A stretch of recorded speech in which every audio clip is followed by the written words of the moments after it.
आज हम मौजूद हैं मथुरा में और मथुरा के डीडी प्लाजा मार्केट में। आज हमारे साथ मौजूद हैं हिंदू जागरण मंच के जिला उपाध्यक्ष जी और आइए इनसे बात करते हैं चुनावी चर्चा में कि क्या माहौल है और मथुरा विधानसभा जो आज चर्चित में है और लगातार देखा जा रहा है कि प्रदेश के बड़े बड़े राजनेता यहाँ पे जो है कैंपिंग कर रहे हैं। लगातार मथुरा को जो हाईलाइट किया जा रहा है, हाईलाइट सबसे ज्यादा प्रदेश की अगर बात की जाए तो मथुरा सबसे ज्यादा हाईलाइट है। उसी संबंध में आज बात करते हैं। हमारे साथ हिंदू जागरण मंच के जिला उपाध्यक्ष जी मौजूद है। आइए इनसे बात करते हैं कि क्या है माहौल। जी, क्या नाम है आपका? जी नमस्कार, मेरा नाम सुरेंद्र कौशिक है। मैं संघ से जुड़ा हुआ हूँ, हिंदू जागरण मंच का जिला उपाध्यक्ष हूँ मथुरा का। कौशिक जी, देखा जा रहा है चुनावी माहौल है और प्रथम स्थान पे अपने मथुरा को रखा गया है, तो क्या कहना चाहेंगे, कैसा माहौल है मथुरा का? देखिए, मथुरा का चुनावी माहौल पूरी तरह से भगवा में है। भारतीय जनता पार्टी पिछली बार से अधिक मतों से यहाँ से विजयी होगी।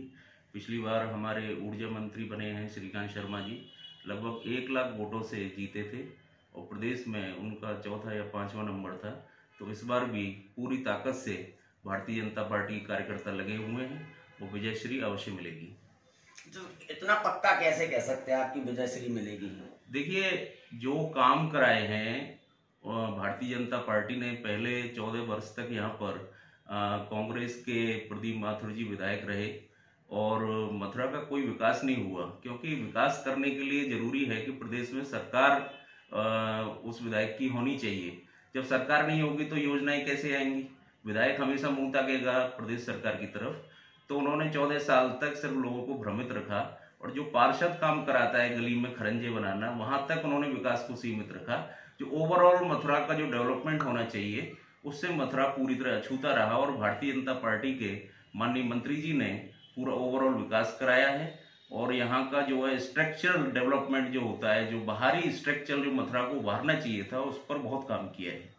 अच्छा कौशिक जी, एक बड़ा मुद्दा है मथुरा में, लगातार देखा जा रहा है बड़े बड़े राजनेता यहाँ पे आ रहे हैं, कैंपेन कर रहे हैं और ये पहली बार हुआ है कि मथुरा में किसी विधानसभा चुनाव में बड़े बड़े राजनेता यहाँ पे कैंपेन कर रहे हैं। उसको लेके क्या कहना चाहेंगे आप? देखिए, जैसे आप पार्टी के संदर्भ में देखें, भारतीय जनता पार्टी के अमित शाह जी आए हैं यहाँ पे, योगी जी काफी बार आ चुके हैं। तो भारतीय जनता पार्टी है वो एक स्ट्रक्चर बेस्ड पार्टी है, जिसमें बूथ अध्यक्ष से लेके और जो प्रदेश अध्यक्ष है और केंद्र में जो अध्यक्ष हैं, सभी लोग बराबर का दायित्व रखते हैं।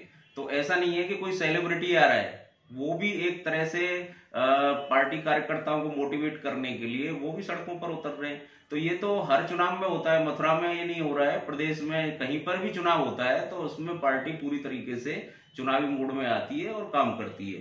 तो भारतीय जनता पार्टी का एक एक कार्यकर्ता आप देखेंगे पूरी तरीके से संलग्न है चुनाव में और निश्चित तौर पर वह सफलता अवश्य मिलेगी। जी, देखा जा रहा है कैबिनेट मंत्री जी का जगह जगह विरोध किया जा रहा है, उसको लेके क्या कहना चाहेंगे आप? देखिए, जब कोई अच्छा काम करता है तो उसका स्वाभाविक तौर पे लोग जो गलत कामों में संलग्न थे वो विरोध करते हैं, क्योंकि उनकी पटरी नहीं खा पा रही है।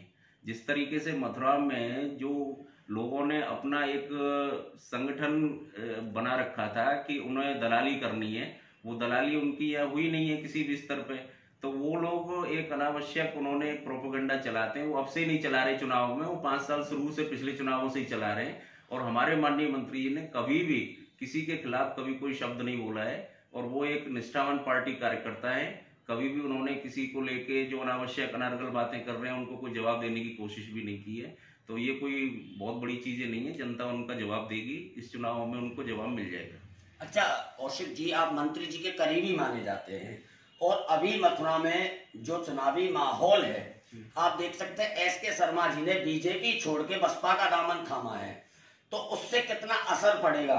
क्योंकि एसके शर्मा के साथ कार्यकर्ताओं ने जो हंगामा किया था जिस समय एसके शर्मा जी ने पार्टी छोड़ी थी, तो लग रहा था कि बीजेपी की लुटिया कहीं ना कहीं डूबने वाली है, मगर अब वो बसपा का दामन थाम चुके, तो उसको लेके क्या कहना चाहेंगे कि क्या माहौल रहेगा?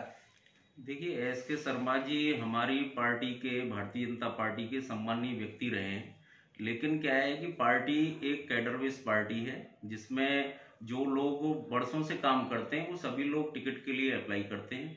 भारतीय जनता पार्टी में उन्होंने काम किया तो भारतीय जनता पार्टी ने उनको बहुत सारी चीजें भी दी हैं। प्रदेश कार्यकारिणी समिति में थे, वो राष्ट्रीय कार्यकारिणी समिति में थे, और कुछ दिन पहले उनको director chemical and fertilisers board का भी बनाया। तो जिस व्यक्ति को पार्टी ने इतना दिया और पिछली बार मार्च से विधानसभा से टिकट दी, तो आप बताइए कि अगर जिस पार्टी में कार्यकर्ता टिकट के लिए अप्लाई कर रहे हैं, तो ऐसा तो नहीं है कि हर समय एक ही व्यक्ति को टिकट मिलेगी। अगर राजेश चौधरी जी को टिकट मिली है तो वो भी 30 साल से लगे हुए हैं। तो टिकट कटने के बाद अगर आप तुरंत पलटी मार के दूसरी जगह चले जाएंगे और सोचेंगे कि मेरी पिछली जीत जो हुई है वो व्यक्तिगत मेरे दम पे हुई थी, वहां पे इतने वोट मुझे मिले थे, मुझे नहीं लगता है कि पार्टी से बड़ा कोई व्यक्ति हो सकता है। और उन्होंने, मेरी संवेदनाएं उनके साथ हैं कि उन्होंने गलत स्टेप लिया है। अगर भारतीय जनता पार्टी में वो रुके रहते तो उनका जो कद था उसके हिसाब से उनको बहुत कुछ बाद में मिलने वाला था। लेकिन जो लोग मथुरा में एक कॉकस काम करता है जो उनको भड़का रहा है, और उनको बाद में समझ में आएगा चुनाव के बाद कि उन्होंने बहुत बड़ी गलती की, तो मुझे लगता है कि उनसे चुनाव लड़ने से कोई विशेष फर्क पड़ने वाला नहीं है। भारतीय जनता पार्टी का जो वोटर था, जो साइलेंट वोटर है, वो अभी भी चुपचाप बैठा हुआ है और पिछली बार से ज्यादा से हमारी जीत होगी। अच्छा कौशिक जी, एस.के. शर्मा जी ने बसपा का दामन थामा, और जैसा कि उन्होंने हमारे इंटरव्यू में कहा, आज से 15 दिन पहले वो बीजेपी की बड़ाई करते थे, मगर जैसे उन्होंने बीजेपी का दामन छोड़ा और अब वो हमारे इंटरव्यू में उन्होंने कहा है कि बीजेपी ने कोई भी विकास कार्य नहीं किया, तो क्या कहेंगे इसको लेकर? नहीं, बीजेपी ने अगर विकास कार्य नहीं किया तो 5 साल अगर टिकट मिल जाती तो विकास कार्य किया था, और अगर टिकट नहीं मिली तो विकास कार्य नहीं किया था। और फिर किस आधार पे प्रदीप माथुर और जो है बहुजन समाज पार्टी के प्रत्याशी ये कह रहे हैं कि मथुरा का विकास कराएंगे? क्योंकि इनकी टोटल 10 सीट भी नहीं आ रही है पूरे प्रदेश में। जब 10 सीट नहीं आएंगी तो मथुरा को कौन से गर्त में ले जाएंगे ये लोग? क्या स्ट्रक्चर इनके पास क्या है? क्या विकास का क्या प्रारूप है? मतलब टिकट अगर इन्हें, मैं एक बात भी मान लेता हूं आपकी कि उनको बीजेपी ने टिकट नहीं दिया, तो मार्च से भी टिकट नहीं मिल रहा था बीएसपी से, वहां पे भी श्याम सुंदर शर्मा जी की बीएसपी से टिकट फाइनल थी, तो बीएसपी ने तो वहां पे भी नहीं दिया, दूसरी पार्टी ने भी नहीं दिया उनको टिकट। यहाँ से कोई कैंडिडेट नहीं था तो उनको यहाँ से लड़ा दिया।